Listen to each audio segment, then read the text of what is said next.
My husband looked me in the eyes and told me our 6-year marriage was a lie. He held a piece of paper that said he wasn't our daughter's father. I knew I had never cheated, not once. But how do you argue with science? I thought my life was over.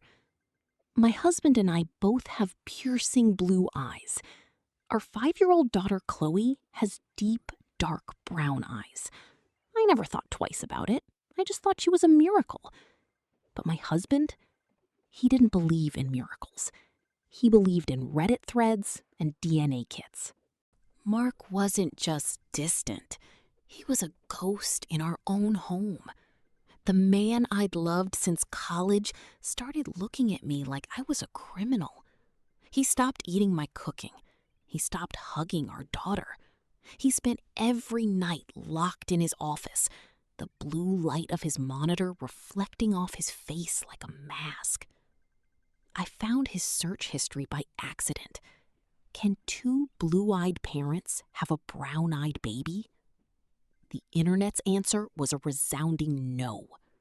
I watched him descend into a dark world of red pill forums and infidelity support groups.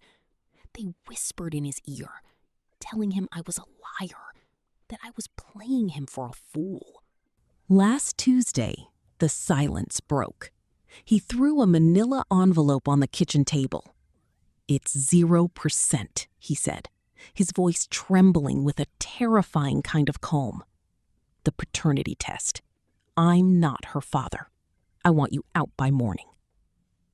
I felt the room tilt. I have never slept with another man. I have never even looked at another man.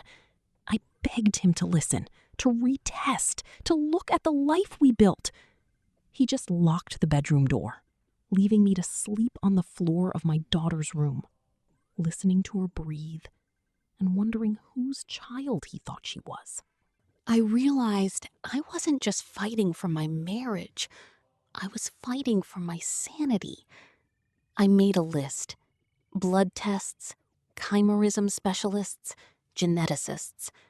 I told him, if I'm a liar, prove it with a second test, a legal one, not a store-bought kit. He agreed, but with a warning that chilled my blood. If this comes back negative again, I'm going scorched earth. I'll take the house, the savings, and I'll make sure the world knows what you are.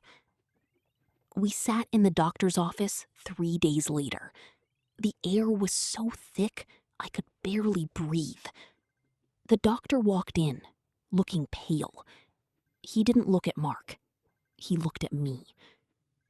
"We ran the maternity and paternity panels simultaneously," the doctor said. Mark smirked, waiting for my confession. But then the doctor continued. "Mark is not the biological father, but you aren't the biological mother either." The room went dead silent. The cheating wasn't the story. The eye color wasn't a lie. 5 years ago, in a high-rated city hospital, 2 babies were handed to the wrong parents. But here is the part that keeps me awake at night. The twist that Mark and I just discovered. We tracked down the hospital records. There was only one other baby girl born in that wing at the same hour as our daughter. We found the family on social media. We saw the photos of a little girl with bright, piercing blue eyes living in a house 3 towns over. But as we scrolled through their feed, we saw something that stopped our hearts. That family, they aren't suing the hospital. They aren't looking for us. Because their blue-eyed daughter, she passed away in an accident 6 months ago. Our biological child is gone. And the girl sleeping in the next room, she's the only one we have left. And legally, she belongs to a family who has nothing left to lose.